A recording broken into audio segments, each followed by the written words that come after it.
ಓಂ ಶ್ರೀ ಗುರು ಬಸವಲಿಂಗಾಯ ನಮಃ. ಯಾವುದೇ ನಿಟ್ಟಿನಲ್ಲಿ ನಾವು ಭಾಳ ಗಾಡಿಬೇಡಿ ಭಾಳ ಅಡಾಡಿ ಮಾಡ್ತೀವಿ. ಒಮ್ಮೆಲೆ ನಿರ್ಣಯ ತೊಗೊಂಡ್ಬಿಡ್ತೀವಿ. ಅದಕ್ಕೆ ಓಶೋ ಅವ್ರು ಹೇಳ್ತಾರೆ, ಒಮ್ಮೆಲೆ ನಿರ್ಣಯಿಸಬೇಡ, ನೀನು ಯಾರನ್ನು ನಿರ್ಣಯಿಸಬೇಡ. ಅವನು ಕೆಟ್ಟ ಅಂತ ತಿಳ್ಕೊಂಡು ನಿರ್ಣಯಿಸಬೇಡ.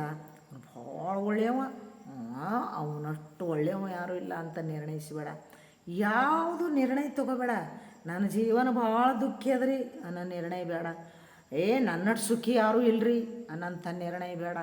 ಯಾವುದೇ ನಿರ್ಣಯಗಳಿಲ್ಲದೆ ಸದಾ ಅರಿವಿನಲ್ಲಿದ್ದು ಆ ಪರಮಾತ್ಮನ ಮೇಲೆ ಭಾರ ಹಾಕಿ ಅವನು ಹೆಂಗೆ ನಡೆಸ್ತಾನೋ ಹಾಗೆ ಆ ಒಂದು ಪ್ರಸಾದ, ಅವನು ಕೊಟ್ಟಿರುವುದೆಲ್ಲ ಪ್ರಸಾದ ರೂಪದಲ್ಲಿ ಸ್ವೀಕರಿಸಿ ನಮ್ಮ ಜೀವನವನ್ನು ನಾವು ಮುಂದುವರಿಯಬೇಕಾಗಿದೆ. ಅದಕ್ಕೆ ನಾವು ಎಲ್ಲರೂ ಏನು ಮಾಡ್ಯದ ಅಂತಂದು ಕೇಳಿದ್ರೆ, ಈಗ ನಾವು ಭಾಳಷ್ಟು ನಿರ್ಣಯಗಳು ತಗೋತೀವಿ, ಭಾಳಷ್ಟು ಠರಾಸೆ ಬಿಡ್ತೀವಿ. ನಾವು ಠರಾಸೆ, ಅದು ಹಿಂಗೆ ಅದ, ಇದು ಹಾಗೆ ಅದ ಅಂತ. ಅದು ಠರಾಸಬೇಡ್ರಿ ಅಂತ ಹೇಳ್ತಾರೆ. ನಾವು ಠರಾಸದವ್ರೇ.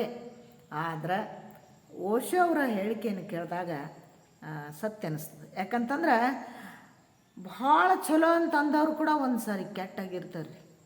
ಮತ್ತು ನಾವು ಭಾಳ ಕೆಟ್ಟ, ಅವನಂಥ ಡೇಂಜರ್ ಮನುಷ್ಯನೇ ಇಲ್ಲ ಅಂತಂತೀವಿ. ಆದರೆ ಅವನು ಒಂದು ಸಲ ಭಾಳಷ್ಟು ಒಳ್ಳೆಯವನಾಗಿರ್ತಾನೆ. ಅದಕ್ಕೆ ನಮ್ಮಲ್ಲಿ ಕೂಡ ಈ ಬದಲಾವಣೆ ಬರ್ತವೆ. ಒಮ್ಮೆ ಒಳ್ಳೆಯತನ ಬರ್ತದೆ, ಒಮ್ಮೆ ಕೆಟ್ಟತನ ಬರ್ತದೆ. ಆದರೆ ಅದನ್ನೆಲ್ಲ ಬಳ್ಳದ ಬಾಯಿಯಂತೆ ಒಂದೇ ಮನವು ಮಾಡಿ ನಿಲ್ಲೆಂದು ನಿಲ್ಲಿಸಯ್ಯ ಕೂಡಲ ಸಂಗಮ ದೇವ ಅಂತ ಹೇಳ್ತಾರೆ. ಅದಕ್ಕೆ ಒಂದು ಸೊಲಗಿ ಬಾಯಿ ಹೆಂಗೆ ನೇರವಾಗಿ ನಿಂತಿರ್ತದದು, ನೇರವಾಗಿ ನಿಂದ್ರಿಸಿದಾಗೆ ಕಾಳುಗಳು ಒಳಗೆ ಹಿಡಿತಾವೆ. ಹಾಗೆ ಒಂದೇ ಮನವು ಮಾಡಿ ನಿಲ್ಲೆಂದು ನಿಲ್ಲಿಸು.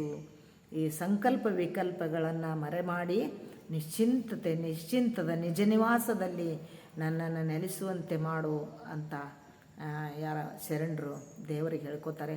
ಅದಕ್ಕೆ ನಾವು ನಿರ್ಣಯಿಸೋದನ್ನು ಸ್ವಲ್ಪ ಬದಿಗಿಟ್ಟು ನಾವು ಯಾವುದನ್ನು ಮಾಡದೆ ಹಾಗೂ ಅತಿ ಬೇಡ, ಹೀಗೂ ಅತಿ ಬೇಡ, ಮಧ್ಯದಲ್ಲಿ ನಿಲ್ಲೋಣ, ನೋಡೋಣ ಏನಾಗ್ತದೆ ಅಂತ ತಿಳ್ಕೊಂಡು. ಅದಕ್ಕೆ ನಾವು ಯಾವಾಗಲೂ ಈ ಒಂದು ಗಡಿಬಿಡಿಯಿಂದ ಬಹಳಷ್ಟು ಕಷ್ಟಗಳನ್ನು ತೊಗೊಂಡಿವಿ, ಅವಮಾನಗಳನ್ನು ತೊಗೊಂಡಿವಿ, ಮನಸ್ಸಿಗೆ ಭಾಳ ಒಂದು ಪಶ್ಚಾತ್ತಾಪ ಪಟ್ಟೀವಿ. ಅದಕ್ಕಿಂತ ನಿರ್ಣಯಗಳನ್ನು ತಕ್ಷಣ ಆನ್ ದಿ ಸ್ಪಾಟ್ ನಿರ್ಣಯ ತಗೊಳ್ಳೋದನ್ನು ನಾವು ಸ್ವಲ್ಪ ನಿಧಾನಗೊಳಿಸಬೇಕು.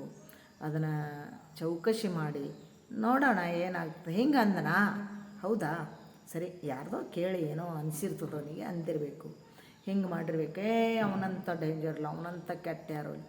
ಎಲ್ಲ ಮನುಷ್ಯರು ಕೂಡ ಕೆಟ್ಟ ಮತ್ತು ಒಳ್ಳೆಯವರು ಎರಡೂ ಥರ ಇರ್ತಾರೆ.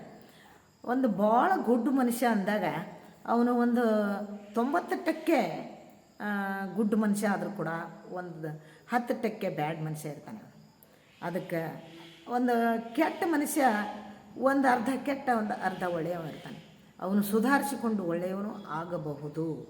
ಅದಕ್ಕೆ ಯಾವುದೂ ಕೂಡ ಸ್ಥಿರವಾಗಿ ನಿಲ್ಲುವಂಥದ್ದಲ್ಲ. ಹಿಂಗೋಗಿ ಹಂಗಾಗ್ತದೆ, ಹಂಗೋಗಿ ಹಿಂಗಾಗ್ತದೆ. ಅದಕ್ಕೆ ನಾವು ಮಧ್ಯಸ್ಥಾನದಲ್ಲಿರಬೇಕು.